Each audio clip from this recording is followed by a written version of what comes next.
Look, you know, The Great Gatsby is one of the most celebrated novels in the entire world, and it's, especially in America, it's deeply woven into the fabric of the ideas of democracy and the ideas of creating yourself according to your own imagination and your dreams. And I feel like everyone has some sort of connection with Gatsby in a way. You know, we all feel like we're a little bit of a Gatsby in our own right. And I remember reading it as a youth and not really understanding the great tragedy that the novel is as an adult.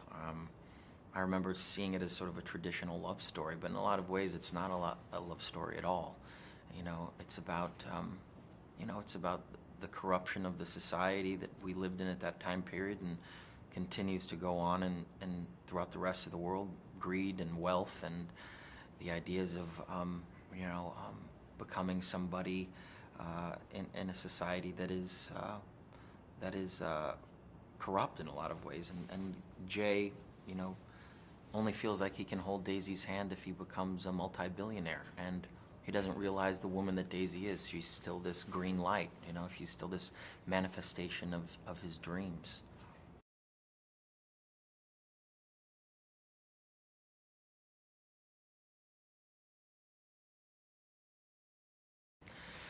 To me, I really wanted to capture the hollowness or the emptiness of Jay Gatsby.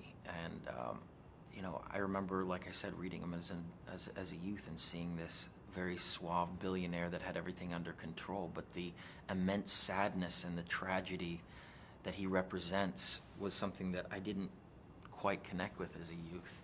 And to be an adult and read this novel, I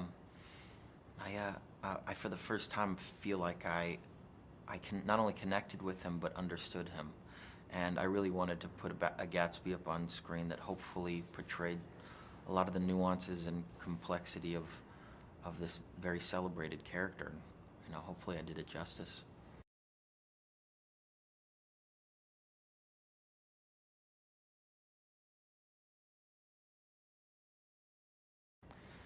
I think that in a lot of ways, Nick is Gatsby's only real friend, and you look at the end of the movie, and after all the celebrated parties, Gatsby becomes a rejected part of the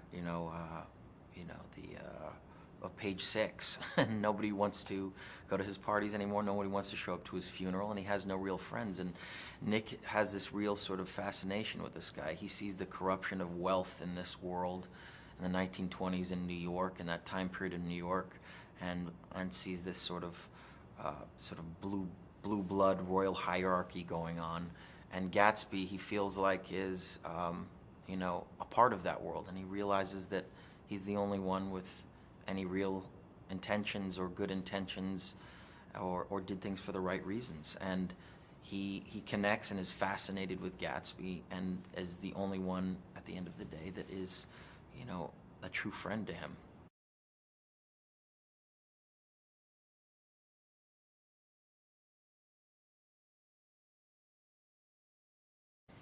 A lot of it had to do with reading Trimalchio, which was the original book that Fitzgerald wrote, and sort of putting together a lot of the pieces that were left out in The Great Gatsby. Like I said, everyone that reads this novel has their own interpretation of all of these characters and has their own interpretation of the book, and they feel so deeply connected with this world. They feel, the way Fitzgerald writes this book, you feel like you're in the room with these people.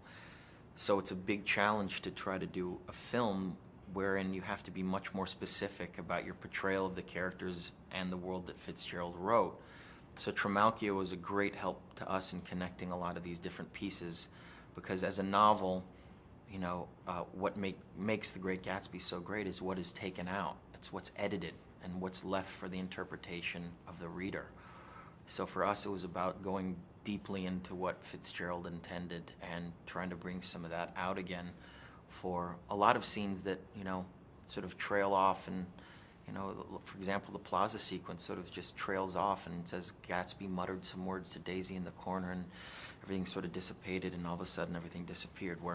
Well, cinematically you have to make specific choices, and Trimalchio helped us sort of reconnect those pieces doing the movie.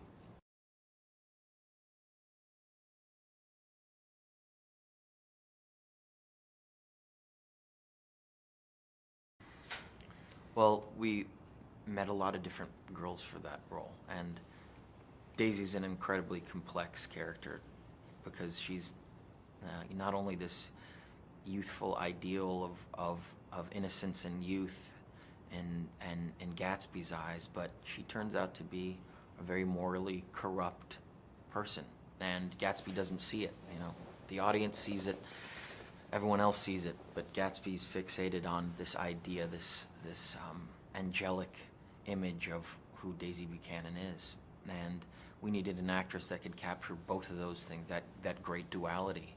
And Carey Mulligan has the sophistication as an actress and as a person to be able to put that up on screen. So she was really the one and only choice after we met her.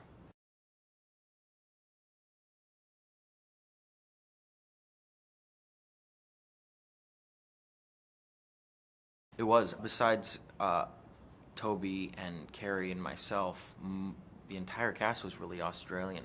And, Joel especially, him coming in, it was a great search for Tom Buchanan because, he needed to be this brute force to clash up against Gatsby. And I just really admired not only Joel's, but everyone in Australia's work ethic. I mean, it really felt like we were in a theater district. All these actors worked so incredibly hard and are so committed to doing great performances and never give up. Joel was really a revelation as well in that regard. But the entire Australian cast was amazing. Their work ethic is really unmatched in my eyes.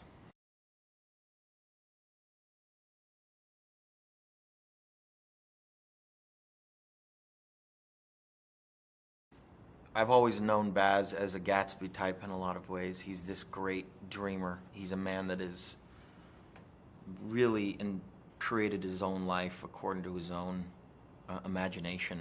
And it was only fitting that he do this novel. And I've known him for 20 years, ever since we did a sort of test rehearsal for Romeo and Juliet. And I've always been inspired by him, his enthusiasm for the art that he's creating, and his incredible commitment and work ethic to doing great pieces of film, and that is infectious. When you meet Baz, you're riveted, you're nostalgic, you want to be a part of the adventure, and he hasn't changed in that regard. And he's not somebody that shies away from challenges. He's taken on Romeo and Juliet, Shakespeare, and now Fitzgerald with The Great Gatsby, and he's not afraid to flip it on its side and reinvent the whole genre, and yet at the same time retain the sort of intimate power of the words of the great writers that he puts up on screen.